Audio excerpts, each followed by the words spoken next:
Good morning to all of you. आज है 27 दिसंबर 2024 और सर्दी का मौसम है और आप सुन रहे हैं ब्रजेश तिवारी को। और आज हम लेके आए हैं बजट 2024-25 के बारे में, जहां से बजट 2024-25 और इकोनॉमिक सर्वे का डेटा है, जहां से क्वेश्चन 2 से 3 क्वेश्चन आने की संभावना होती है आरएएस में। जैसा कि आरएएस 2023 में 2 क्वेश्चन पूछे गए थे यहाँ से, और आरएएस 2021 में भी 2 से 3 क्वेश्चन पूछे गए थे। ठीक है, इकोनॉमिक्स से, तो इसका बहुत ज़्यादा पार्ट रहता है, बहुत ज़्यादा इम्पोर्टेंट है, इस वजह से इसको देखते हैं। ठीक है, तो स्टार्ट करते हैं। सबसे पहले बजट के बारे में, बजट से पहले कुछ जो पॉइंट हैं बजट के बारे में वो देख लेते हैं कि इम्पोर्टेंट पॉइंट क्या होते हैं, जिनके बारे में देखना बहुत ज़रूरी है। कि स्टार्टिंग में 2017-18 से 2017-18 में जनरल प्लस रेलवे बजट है उसको मर्ज कर दिया गया था 2017-18 में। ये क्वेश्चन अभी सीईटी की परीक्षा में भी पूछा गया था कई बार, और आरएएस 2018 में भी पूछा गया था। ठीक है, कि कब जनरल और रेलवे बजट को मर्ज कर दिया गया था, तो 2017-18 में इसको मर्ज कर दिया गया था। और इसकी कमेटी क्या थी? कमेटी थी विवेक देबरॉय कमेटी। ठीक है, विवेक देबरॉय कमेटी की सिफारिश पर 2017-18 में जनरल प्लस रेलवे बजट को मर्ज कर दिया गया था। और ये अब पूछा जा सकता है क्योंकि अभी हाल ही में विवेक देबरॉय साहब हैं, उनकी मृत्यु हो गई है, उनका निधन हो गया है। तो ये करंट का भी टॉपिक है कि विवेक देबरॉय साहब, ठीक है, जो कि इकोनॉमिक एक्टिविटी की जो परिषद है उसके उपाध्यक्ष भी रह चुके हैं। तो इसलिए विवेक देबरॉय कमेटी के बेस पे 2017-18 में जनरल प्लस रेलवे बजट को मर्ज कर दिया गया था। ठीक है, उसके बाद में अभी बजट, और सेकंड क्या था कि बजट प्रेजेंट किया जाता है 2017-18 से फर्स्ट फेब को। ठीक है, फर्स्ट फेब को बजट प्रेजेंट किया जाता है।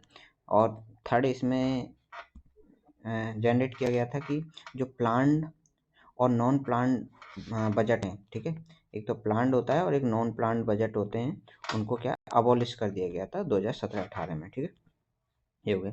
उसके बाद में है फैक्ट है कि पेपरलेस बजट फर्स्ट टाइम कब पेश किया गया था। ये पूछा जा सकता है कि पेपरलेस बजट फर्स्ट टाइम 2021 और 22 में फर्स्ट टाइम पेपरलेस बजट पेश किया गया था। ठीक है, अब इसके बाद में फैक्ट आता है कि पीएम हु प्रेजेंटेड बजट, किन किन प्रधानमंत्रियों ने बजट को पेश किया था। तो पहले थे पंडित जवाहरलाल नेहरू, उसके बाद इंदिरा गांधी जी ने किया था, और राजीव गांधी। इंदिरा गांधी जी थी वो first women who presented budget first time. ठीक है, तो 3 प्रधानमंत्री थे जिन्होंने की बजट पेश किया था, जवाहरलाल नेहरू, इंदिरा गांधी और राजीव गांधी। जैसे हम राजस्थान में भी देख लेते हैं, राजस्थान में बजट किस महिला ने सर्वप्रथम, first women who presented budget first time. ठीक है, तो कौन थी? वो थी वसुंधरा राजे। ठीक है, वसुंधरा राजे ने किया था। सेकंड टाइम किया है हमारी दिया कुमारी जी ने। ठीक है, सेकंड है दिया कुमारी जी राजस्थान में। ठीक है, उसके बाद में नेक्स्ट फैक्ट आता है कि हिंदी में बजट कब पेश किया गया था। 1955 में फर्स्ट टाइम हिंदी में बजट पेश किया गया था। ठीक है, ये बजट से रिलेटेड कुछ पॉइंट थे, इंपॉर्टेंट पॉइंट। उसके बाद में आते हैं हम बजट 2024-25 के बारे में। तो बजट 2024-25 के बारे में देखते हैं तो क्या क्या इंपॉर्टेंट फैक्ट हैं कि गवर्नमेंट रेवेन्यू, अब यहाँ पे क्या था कि स्टेटमेंट आ सकता है कि जैसे गवर्नमेंट रेवेन्यू रिसिप्ट अभी 2024-25 में आने के चांसेस हैं ज़्यादा कैपिटल रिसिप्ट से। ठीक है, तो अब यहाँ पे टोटल बजट क्या है? टोटल बजट है यहाँ पे 48.20 लाख करोड़ रुपीज़। ठीक है, ये टोटल बजट है 28.20 लाख करोड़। ठीक है, तो ये टोटल बजट प्रस्तावित किया गया है। उसके बाद रेवेन्यू रिसीट्स, यहाँ रिसीट्स हैं, रेवेन्यू रिसीट्स। तो रेवेन्यू रिसीट्स क्या है यहाँ पे? 31.29 लाख करोड़। ठीक है, ये रेवेन्यू रिसीट्स हैं। उसके बाद में कैपिटल रिसीट्स कितनी है? कैपिटल रिसीट्स 16.91 लाख करोड़, ठीक है। तो ये कैपिटल रिसीट्स हैं। इसके बाद में highest income from taxes. Highest income from taxes क्या है? तो हाईएस्ट इनकम फ्रॉम टैक्सेज देखते हैं तो इनकम टैक्स से सबसे अधिक, उसके बाद में जीएसटी, उसके बाद में कॉरपोरेट टैक्स। तो इनसे हाईएस्ट इनकम प्राप्त होगी, ठीक है। तो सबसे ज़्यादा कहाँ से होगी? पहले हुए थे इनकम टैक्स, सेकंड पे है जीएसटी और थर्ड पे है कॉरपोरेट टैक्स, ठीक है। ये थर्ड है। एक क्रम में पूछे जा सकते हैं कि सबसे ज़्यादा रेवेन्यू रिसीट्स या इनकम कहाँ से प्राप्त होगी? तो इनकम टैक्स से, सेकंड जीएसटी से और फोर्थ है कॉरपोरेट टैक्स से। इसके बाद में मनी गोज टू, मनी कहाँ जाएगी? सबसे ज़्यादा खर्च क्या होगा? State share. स्टेट के शेयर में, स्टेट के शेयर में कितना होता है? एन के जो एन के कमेटी की, सॉरी,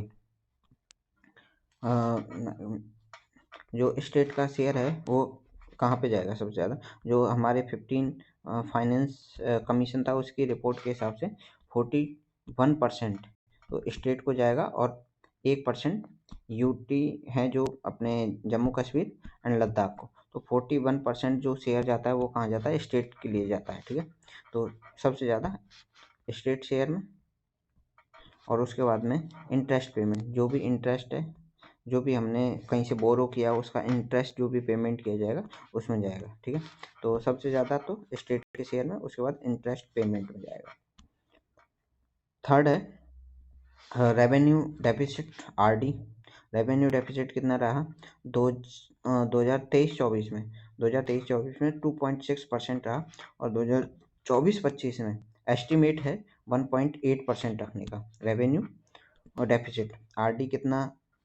2.6 तो रहा अपना 2023-24 में और 1.8% रखना चाहते हैं जीडीपी का अपन केस में 2024-25 में, यह एस्टिमेट किया गया है। उसके बाद में effective revenue deficit. Effective revenue deficit, effective revenue deficit क्या होता है? रेवेन्यू डेफिसिट माइनस ग्रांट्स को एक्सक्लूड कर देंगे और रेवेन्यू डेफिसिट में से, तो क्या बचाएगा? इफेक्टिव रेवेन्यू डेफिसिट, जो कितना 1.6% रहा जीडीपी का 2023-24 में, और इसको 2024-25 में एस्टिमेट है कितना? 0.6%, ठीक है। अब ये डेटा आने के चांसेस हैं क्योंकि अभी सीईटी का एग्जाम हुआ था और एक दो एग्जाम हुए, उन्होंने फिजिकल डेफिसिट का फॉर्म डेटा पूछा गया था कि 2024-25 में क्या चांसेस हैं, तो 4.9% के अराउंड। अब फिजिकल डेफिसिट देख लेते हैं। फिजिकल डेफिसिट क्या है?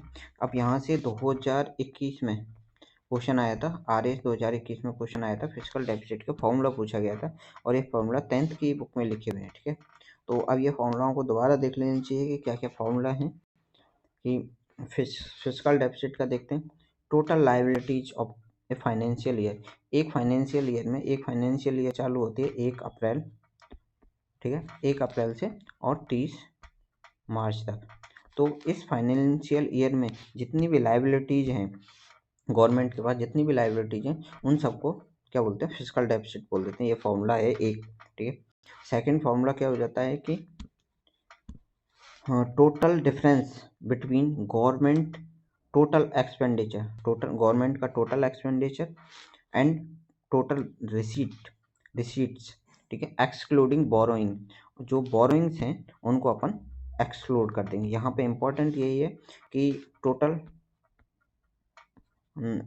एक्सपेंडिचर हो गया माइनस टोटल रिसीट्स होगी, ठीक है, और इनमें से एक्सक्लूड कर देंगे किसको? बोरोइंग को। बोरोइंग यहाँ पे नहीं लिया जाता, ठीक है। और ये बोरोइंग की बात हो रही है कहाँ पे? कैपिटल रिसीट्स में जो बोरिंग होती है उनकी बात हो रही है, ठीक है।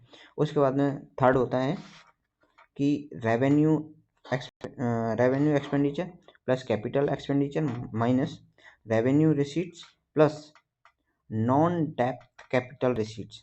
अब यहाँ पे किन को लिया जाता है? नॉन डेप्थ, जिनसे कि डेप्थ मतलब होता है कर्ज, जिनसे गवर्नमेंट पे कर्जा नहीं आए, नॉन डेप्थ कैपिटल रिसीट्स को यूज किया जाता है। जैसे नॉन डेप्थ कैपिटल रिसीट्स कौन कौन सी हो जाएंगी? जैसे किसी का हमने डिसइन्वेस्टमेंट कर दिया,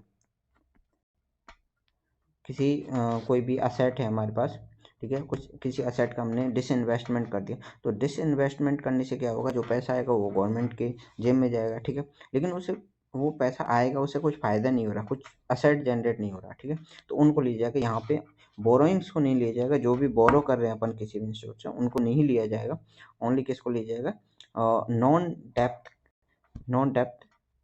कैपिटल रिसीट को लिया जाएगा। फोर्थ है कि revenue deficit plus capital deficit minus non depth non डेप्थ क्रिएटिंग कैपिटल रिसीट, सेम वही चीज़ कि यहाँ से क्या लिया जाएगा,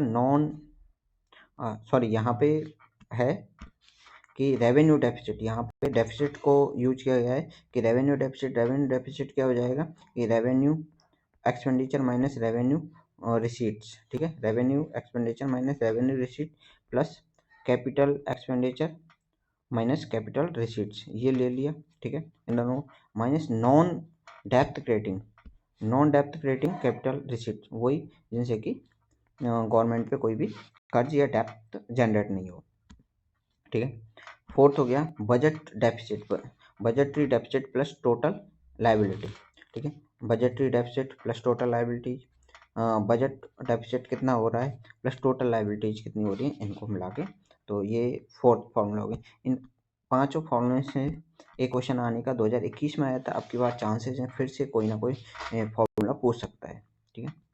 उसके बाद इम्पोर्टेंट अभी जो क्वेश्चन चल रहा है हाल ही में 2023-24 में तो 5.6% फिजिकल डेफिसिट रहा, ठीक है, जीडीपी का 5.6%, और 2024-25 में 4.9%, ठीक है, 4.9% एस्टिमेट है कि इतना गवर्नमेंट का टारगेट है कि फिजिकल डेफिसिट इससे ज़्यादा ना हो, 4.9% हो, ठीक है। 2023-24 में कितना रहा, 5.6%, ठीक है, और यहाँ पे 4.9% एस्टिमेट है। Net physical deficit minus loan repayment, तो नेट की बात कर रहे हैं तो कुछ ना कुछ सब्ट्रैक्ट करना होगा, तो physical deficit minus loan repayment, जो भी लोन्स हैं उनका लोन लिए गए थे उनको रीपेमेंट कर दिया, ठीक है, तो ये हो जाएगा अपना नेट फिजिकल डेफिसिट। और टोटल एक्सपेंडिचर, सेकंड फॉर्मूला है total expenditure minus revenue receipt plus non डेप्थ क्रिएटिंग कैपिटल रिसीट्स, ठीक है, कैपिटल की बात हो रही है, नॉन डेप्थ कैपिटल रिसीट्स की, ठीक है, तो टोटल एक्सपेंडिचर कितना हो गया, revenue expenditure plus capital expenditure दोनों को प्लस करके माइनस कर देंगे अपन, रेवेन्यू रिसीट माइनस नॉन डेप्थ क्रिएटिंग, वही चीज़ आ गई, यहाँ पे बोरोइंग्स की बात नहीं हुई है, ठीक है, ये चीज़ हो गई। उसके बाद में थर्ड फार्मूला है नेट डोमेस्टिक बोरोइंग, अब यहाँ पे ओनली बोरोइंग पे जो भी अपने नेट फिजिकल डेफिसिट आएगा वो क्या है, net domestic borrowing plus borrowing from RBI से हमने कितना बोरो किया गया है, और हमने डोमेस्टिक हमने हमारे देश कंट्री से क्या बोरो किया है, कितना किया है, plus borrowing from the abroad, ठीक है, विदेश से हमने क्या क्या बोरो किया है, इन तीनों को कौन कौन से कंट्री से, ठीक है, डोमेस्टिक, उसके बाद में आरबीआई से कितना किया और अब्रॉड से कितना किया, इन तीनों को जोड़ दें तो नेट फिजिकल डेफिसिट का फॉर्मूला बनता है। ये 10th रेफरेंस के लिए आप देख सकते हैं, और 10th क्लास की एनसीईआरटी और आरबीएससी की बुक है, उसमें ये फॉर्मूले लिखे हुए हैं, ठीक है। और उसके बाद में आता है प्राइमरी डेफिसिट क्या है, ठीक है, तो प्राइमरी डेफिसिट देखते हैं। प्राइमरी डेफिसिट क्या होता है कि फिजिकल डेफिसिट में से नेट इंटरेस्ट पेमेंट, जो भी इंटरेस्ट जो दिया गया है उसको अपन सब्ट्रैक्ट कर देंगे तो क्या हो जाएगा कि फिजिकल डेफिसिट प्राइमरी डेफिसिट आ जाएगा। प्राथमिक घाटा, ठीक है, प्राथमिक घाटा क्या होगा, जो भी हमारा फिजिकल डेफिसिट राजकोषीय घाटा होगा उसमें तो अपन नेट इंटरेस्ट पेमेंट है उसको सब्ट्रैक्ट कर देंगे। उसके बाद में हाईएस्ट एक्सपेंडिचर, तो ये इंपॉर्टेंट है, पूछ सकता है कि सबसे ज़्यादा हाईएस्ट एक्सपेंडिचर अभी जो लास्ट ईयर था 2023-24 में किस में रहा, तो डिफेंस सेक्टर में रहा, ठीक है। अभी जैसे अपन देख रहे हैं कि मिडिल ईस्ट में वॉर चल रहा है, उसके बाद में रसिया यूक्रेन चल रहा है, तो इंडिया भी अपनी सीमाओं पर जो भी है सैन्य ताकत बढ़ाने के लिए डिफेंस पे खर्चा किया है, तो सबसे ज़्यादा खर्चा किस पे किया गया है, डिफेंस पे किया गया है। उसके बाद में आता है कि हमारा फॉरेन एक्सचेंज रिजर्व कितना है, तो फॉरेन एक्सचेंज रिजर्व है ईयर एंड तक, अभी जो हमारा 2024 चल रहा है इसमें 654, ठीक है, 654 USD बिलियन, ठीक है, 654 डॉलर, ठीक है, डॉलर बिलियन, ये US डॉलर बिलियन में है, तो 654, ये डेटा आपके यहाँ पे भी काम आ सकता है और मेंस के टाइम पे कहीं पे डेटा लिखने के काम में आ सकता है। फॉरेन एक्सचेंज रिजर्व कितना अपन 654, ठीक है, ईयर एंड तक। उसके बाद में देखते हैं इंडस्ट्रियल ग्रोथ रेट कितनी हुई है, तो इंडस्ट्रियल ग्रोथ रेट देखते हैं और 2000 फाइनेंशियल 2024 में क्या चांसेज हैं, ठीक है। तो इंडस्ट्रियल ग्रोथ रेट ये हम देखते हैं कि ये 2021 में देखते हैं, उस टाइम पे कोरोना के टाइम पे इंडस्ट्रियल ग्रोथ रेट 3.3, सारे ही काम धंधे बनते, सारी इंडस्ट्रियाँ बन रही, तो -3.3 थी। उसके बाद में जैसे ही चीज़ें चेंज हुई तो ये आ गई थी 10.3 आ गया था, उसके बाद में 4.1, ठीक है, 4.1, अभी लेटेस्ट 2000 फाइनेंशियल ईयर 2024 में है चांसेस 9.5, ठीक है, 9.5% आने के, ठीक है, ये हो गया। इसके बाद में आता है, इसको देख सकते हैं 3.33, 10.3 आया, जैसे ही कोरोना ख़त्म हुआ उसके बाद में 4.1 हो गया और अभी फाइनेंशियल ईयर में 9.5 आने का चांसेस है। Agriculture and allied sector, agriculture और अलाइड सेक्टर का देखते हैं। एग्रीकल्चर अलाइड सेक्टर में 3.3 कोरोना के टाइम पे, ठीक है, 2021 में, उसके बाद में 3% हो गया था, उसके बाद में जैसे ही 3 से उसके बाद में इंक्रीज हुआ थोड़ा सा एग्रीकल्चर सेक्टर में। अभी फाइनेंशियल 2024 में चांसेज हैं कि भाई फाइनेंशियल 2024 में 1.4% रह सकता है, ठीक है। एम्प्लॉयमेंट में देखते हैं, employment all India annual employment rate के हिसाब से अपन देखते हैं तो ये डिक्लाइन हुई है अनएम्प्लॉयमेंट रेट, ठीक है, तो रोजगार के साधन बढ़े हैं इसलिए डिक्लाइन हुई है। अगर हम देखते हैं कि फीमेल लेबर फोर्स है, female labour force participation rate है वो इंक्रीज हुई है। ये ऐसे स्टेटमेंट आने के चांसेस हैं जैसे 2023 के एग्जाम में आया था, RS 2023 के एग्जाम में आए थे, तो ऐसे स्टेटमेंट आने के हैं कि all India annual unemployment rate तो डिक्लाइन हुई है, ठीक है, डिक्लाइन हुई है, और female labour force participation rate increase हो रही है, ठीक है, फीमेल जैसे कि आत्मनिर्भर वीमेंस, ठीक है, तो ये जहाँ बहुत सारे प्रोजेक्ट चल रहे हैं उनके बेस पे female labour force participation rate बढ़ रही है। अब इसको रेट देखते हैं तो 2017-18 में 23.3% थी, अभी ये आ गई है 37% पे, ठीक है, 22-23 में 37% आ गई, ठीक है। तो ऐसे डेटा आ सकते हैं 23.3% और 37% इन 2022-23 में। इसके बाद बैंकिंग सेक्टर में देखते हैं, तो बैंकिंग सेक्टर में क्या है कि बैंकिंग सेक्टर में ये इंपॉर्टेंट क्वेश्चन है, यहाँ से आ सकता है कि मुद्रा लोन लिमिट है, ठीक है, मुद्रा एक योजना चलती है, ठीक है, तो ये नॉन एग्रीकल्चर, ठीक है, नॉन एग्रीकल्चर सेक्टर के लिए है ये। तो इसमें देखते हैं तो इसमें 3 कैटेगरी पाई जाती हैं, पहली होती है शिशु कैटेगरी, ठीक है, दूसरी है किशोर और तीसरी है तरुण कैटेगरी। तो अभी यहाँ पे जो चेंज हुआ है वो तरुण कैटेगरी में हुआ है 10 लाख से 20 लाख, ठीक है, तो मैक्सिमम लिमिट इसकी 20 लाख कर दी गई है, ठीक है। मुद्रा लोन लिमिट मुद्रा योजना है, मुद्रा लोन योजना में तरुण कैटेगरी है उसमें 10 से 20 लाख कर दी गई है, ठीक है, 10 से 20 लाख कर दी गई, पहले कितनी 10 थी, अब ये 20 लाख कर दी गई कैटेगरी। उसके बाद में इंडियंस ओवरऑल ट्रेड, इंडिया का ओवरऑल ट्रेड देखते हैं तो फाइनेंशियल 2024 में एक्सपोर्ट ग्रो बाई 0.3%, तो एक्सपोर्ट ये हमारा ट्रेड के लिए बहुत अच्छी खबर है कि ट्रेड हमारा बढ़ रहा है, एक्सपोर्ट इंक्रीज हो रहा है 0.3% से 0.23% से, और इम्पोर्ट डिक्लाइन हो रहा है, ठीक है, इम्पोर्ट डिक्लाइन हो रहा है और एक्सपोर्ट बढ़ रहा है, तो ये हो गया 4.9% से डिक्लाइन हो रहा है। तो ये अच्छी खबर है एक्सपोर्ट के लिए, इंडिया के लिए, कि इंडिया का ट्रेड बढ़ रहा है, ओवरऑल ट्रेड बढ़ रहा है। तो ऐसे डेटा आ सकते हैं, तो एक्सपोर्ट तो बढ़ रहा है 0.3% से और इम्पोर्ट 4.9% से डिक्लाइन हो रहा है। टॉयज एक्सपोर्ट में देखते हैं तो टॉयज एक्सपोर्ट राइज कर रहा है, बढ़ रहा है। ग्रोथ रेट क्या है 15.9, अराउंड 16% के टॉयज ग्रोथ रेट बढ़ा है फाइनेंशियल ईयर 2013 से 2024 तक, ठीक है। उसके बाद डिफेंस एक्सपोर्ट देखते हैं। Defence export, India is now among top 20 arms exporter.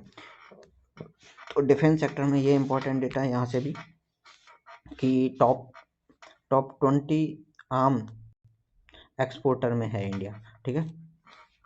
और इंडिया में 100 डोमेस्टिक कंपनीज काम कर रही हैं, ठीक है। तो टॉप 25 आर्म एक्सपोर्टर में इंडिया का नाम है, ठीक है, डिफेंस सेक्टर में।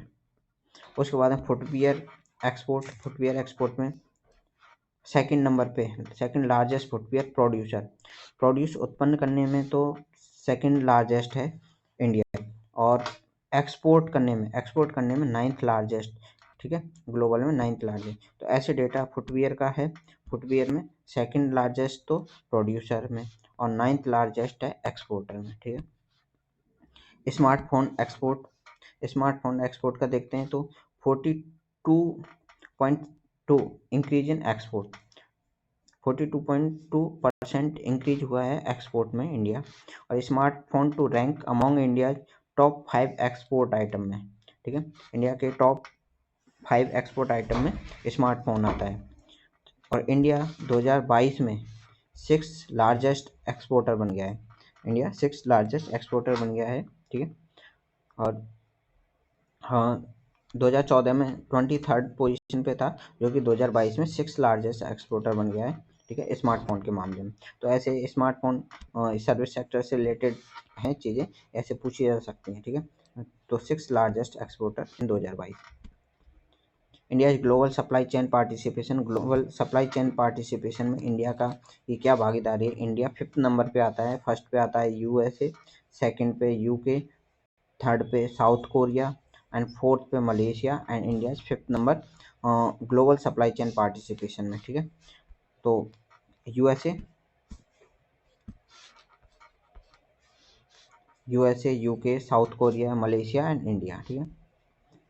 इंडिया के क्लाइमेट एक्शन में क्या है, यहाँ से अभी RAS 2023 मेंस में क्वेश्चन था INDC के बारे में। तो NDC के बारे में देख लेते हैं। इंडिया का GDP इंक्रीज बाई 45%।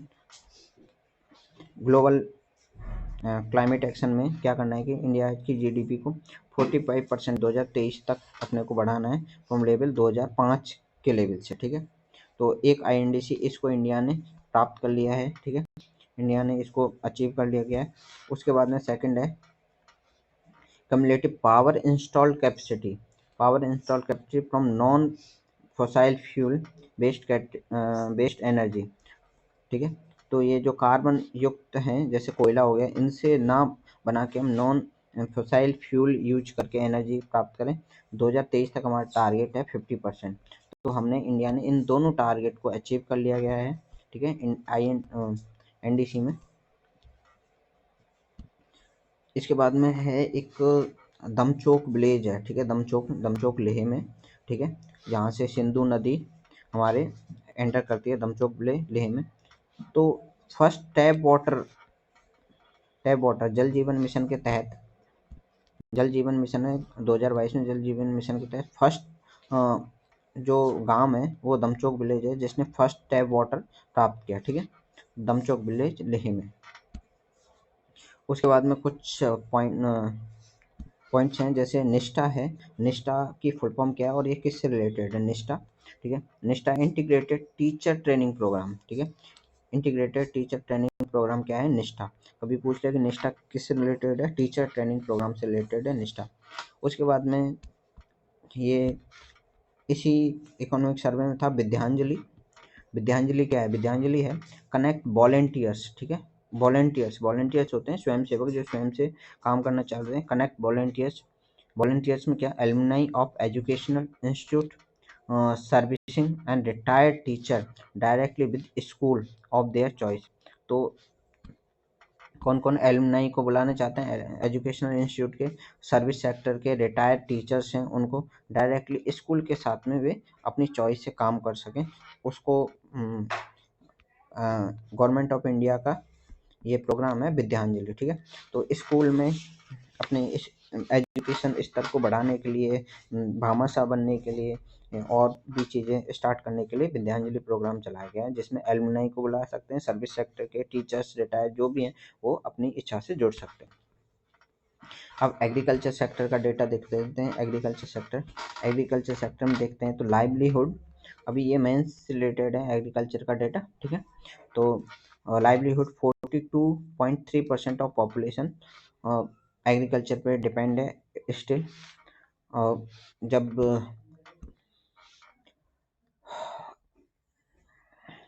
देश आज़ाद हुआ था तब अराउंड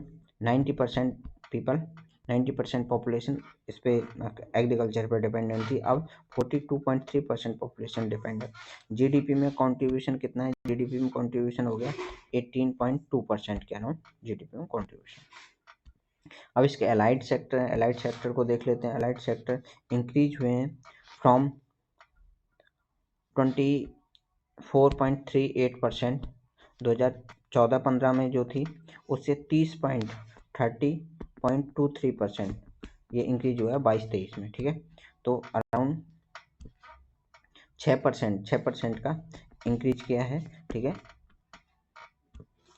फिशरीज के बारे में, ठीक है, देख लेते हैं। मत्स्य पालन के बारे में देखते हैं, ये भी इंक्रीज हुआ है 4.44% से 7.25%। और ये 14-15 के डेटा से कंपैरिजन किया जाए, ऐसे डेटा पूछे जा सकते हैं कि सेक्टर वाइज, ठीक है।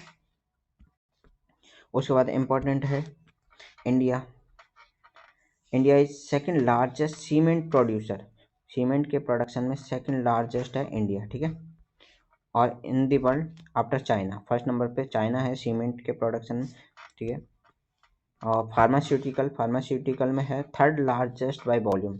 थर्ड लार्जेस्ट, यहाँ से ये क्वेश्चन आया था 2023 RS 2023 में, ऐसा कुछ स्टेटमेंट से रिलेटेड था, ठीक है। और क्लोथिंग के मामले में सेकंड लार्जेस्ट क्लोथिंग मैन्युफैक्चरर, ठीक है। Second largest clothing manufacturer India है। फार्मास्यूटिकल में third largest by volume and India cement में सेकंड लार्जेस्ट आफ्टर चाइना। निधि प्रोग्राम क्या है? नेशनल इंटीग्रेटेड डेटा बेस, ठीक है। National integrated database of hospitality industry. ये दोनों ही निधि और साथी ये किससे रिलेटेड है? हॉस्पिटलिटी इंडस्ट्री से रिलेटेड है।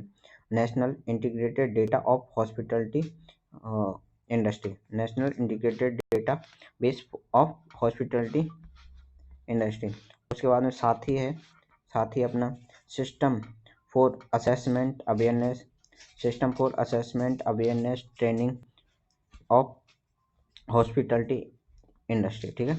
System for assessment awareness and training for hospitality industry, ठीक है, साथी हो गया ये। PIL स्कीम में अब 14 सेक्टर हो गए हैं। पूछ सकते हैं कि कितने सेक्टर हैं PIL स्कीम में। इंडियन रेलवे के बारे में डेटा, फोर्थ लार्जेस्ट नेटवर्क, ठीक है, फोर्थ लार्जेस्ट नेटवर्क है। इंडिया फर्स्ट प्राइवेट, अब यहाँ ये इंपॉर्टेंट है, स्पेस सेक्टर से रिलेटेड है।